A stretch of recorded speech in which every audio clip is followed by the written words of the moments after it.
10/2/2024 శనివారం పంచాంగ వివరాలు, తారాబలము మరియు ఈరోజు చేయాల్సిన రెమెడీ ఏమిటి, పుట్టిన శిశువుల శాంతి వివరాలు మరియు ఈరోజు వారసుల వివరాలు ఈ వీడియోలో.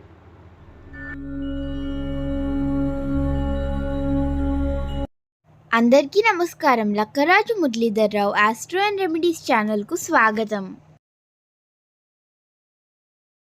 ఓం శ్రీ గురుభ్యో నమః. ఓం శ్రీ మహాగణాధిపతి అందరికీ నమస్కారం.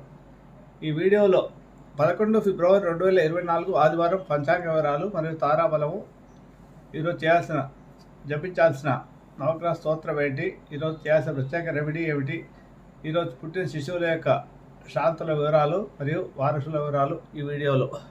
11 ఫిబ్రవరి 2024 ఆదివారము, శ్రీ శోభకృత నామ సంవత్సరము, మాఘమాసము, శశిర ఋతువు, ఉత్తరాయము. ఈరోజు సూర్యోదయం 6:35 ప్రారంభమవుతుంది. సూర్యుడు 5:57కి అస్తమిస్తాడు. ఈరోజు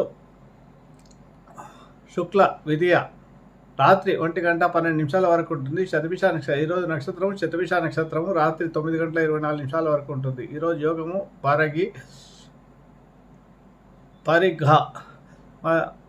మధ్యాహ్నం 2:02 వరకు ఉంటుంది. కరణం బాలవ 3:08 వరకు ఉంటుంది. శుభ సమయాలు ఉదయం 11 నుంచి 12 వరకు ఉంటాయి. రాహుకాలం సాయంత్రం ఆదివారం ఎప్పుడు ఇలాగే ఉంటుంది, 4:30 నుంచి 6 వరకు ఉంటుంది. యమగండం మధ్యాహ్నం 12 నుంచి 1:30 వరకు. దుర్ముహూర్తం సాయంత్రం 4:25 నుంచి 5:13 వరకు ఉంటుంది. సాయంత్రం వర్జము శేషవర్జము ఉదయం 7:16 వరకు, తిరిగి రాత్రి తెల్లవారుజామున 3:21 నుంచి తెల్లవారుజామున 4:51 వరకు ఉంటుంది. ఇవి వర్జం. ఈరోజు ఉదయమే 7:16 వర్జం అయిపోతుంది. మళ్ళీ తిరిగి తెల్లవారుజామునే ప్రారంభమై మళ్ళీ తెల్లవారుజామునే 4:51 ముగుస్తుంది. అమృత గడియలు మధ్యాహ్నము 2:40 నుంచి 4:09 వరకు ఉంటాయి. ఇవి ఈరోజు పంచాంగ వివరాలు. ఇకపోతే ఈరోజు ఆదివారము అయింది. నక్షత్రము శతభిష నక్షత్రం అయింది. ఆదివారానికి అధిపతి రవిగ్రహం కాబట్టి రవిగ్రహానికి సంబంధించిన స్తోత్రాన్ని జపం చేసుకోవాలి. జపా కుష్మ సంకాశం కాశ్యపేహ మహాద్యుత్యం తమోరిం సర్వపాపగ్నం ప్రణతోష్ దివాకరం అనే స్తోత్రాన్ని 27 సార్లు జపం చేసుకుంటే రవిగ్రహ దోషాలతో, అలాగే ఎవరికైతే ఉద్యోగం లేదో ఉద్యోగం కొరకు ప్రయత్నం చేస్తున్నారో, నేత్ర సంబంధమైన అనారోగ్య సమస్యలు, ఇంకేమైనా చర్మరంగమైన సంబంధమైన అనారోగ్య సమస్యలు ఉన్నా కూడా తనకారకుడు రవి కాబట్టి ఉదయం 6 నుంచి 7 మధ్యలో రవి హోరా ఉంటుంది. సూర్యోదయ సమయం కూడా అప్పుడే ఉంటుంది కాబట్టి సూర్యుడు ఉదయం 6:35 ఉదయిస్తాడు.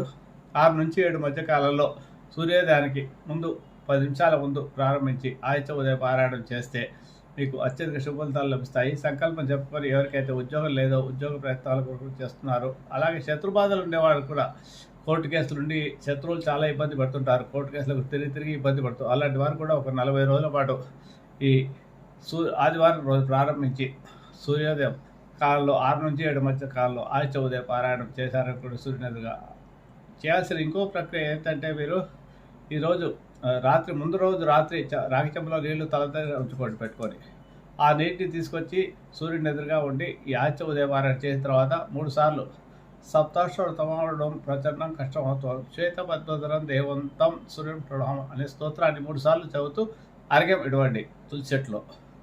ఇలా చేయడం ప్రతిరోజు ఒక 41 రోజులు చేస్తే మీకు కోర్టు కేసుల్లో వివాదాల్లో మీకు విముక్తి లభిస్తుంది. అలాగే శత్రువుల బాధ తగ్గుతుంది, అనారోగ్య సమస్యలు తగ్గుతాయి, నేత్ర సంబంధమైన వ్యాధులు తగ్గుతాయి, ఉద్యోగ ప్రయత్నిస్తారు, ఉద్యోగాలు లభిస్తాయి. నమ్మకంతో భక్తులు ఏదైనా చేస్తే తప్పకుండా మీకు అన్ని పనిలో విజయాలు లభిస్తుంది. ఇకపోతే ఈరోజు శతభిష నక్షత్రం కూడా ఆదివారం వచ్చింది కాబట్టి రాహుగ్రహానికి సంబంధించిన స్తోత్రం అర్ధకాయ మహావీరం చంద్రాదిత్య విమర్దనం సింహికా గర్భ సంభూతం తం రాహం ప్రణామ్యం అనే స్తోత్రాన్ని 27 సార్లు జపం చేసుకోండి.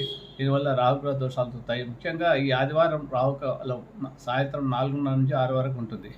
ఈ కాలంలో కనుక మీరు ఎంతసేపు చేయగలిగితే అంతసేపు ఇదే రాహు స్తోత్రాన్ని జపం చేసుకుంటే రాహుగ్రహ దోషాలు, రాహు దోషం నడుస్తున్న వారు కానీ, అర్ధాష్టమ రాహు ఉన్న, జన్మలో రాహు ఉన్న 12 అంటే ముఖ్యంగా రాహు ఇప్పుడు మీన రాశిలో ఉన్నాడు అంటే కుంభము, మీనము, మేషరాశి వారు తప్పకుండా ఈ ఆదివారం రాహుకాలంలో కనుక జపం చేసుకుంటే మీకు అత్యధిక శుభ ఫలితాలు లభిస్తాయి. రాహుగ్రహం నుంచి ఇబ్బందులు తొలుగుతాయి.